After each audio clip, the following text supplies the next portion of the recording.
Basic Nail Prep for Acrylic or Gel Applications by Hotpinkzebrapolish. Hi everybody! In today's video I'm going to show you a really quick video in real time that is how I prep my nails for acrylic and gel application. So I hope this video helps you out, and don't forget to click subscribe to see all my future videos as well.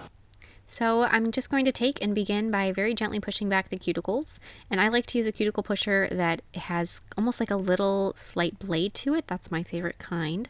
And then I'm going to take a little scrapey tool and I'm going to just remove any of that dead skin cells that I can easily just push off. This is in real time, guys, in case anybody's curious. Then I'm going to be taking a cuticle bit and I'm going to be removing any last bit that the previous tool did not get of any dead skin cells. And this is on the lowest setting on my e-file. These cuticle bits, you don't want to turn them up at all. Just use them very, very gently, very, very low. Now I'm going to be using a buffer bit that is rated safe for natural nails, and I'm going to be, same thing, lowest setting on my e-file, and I'm just going to take and remove the shine. Not removing, you don't want to just go through and beat up the nail. Your nail should not feel rough at the end of this. It should feel really nice and smooth.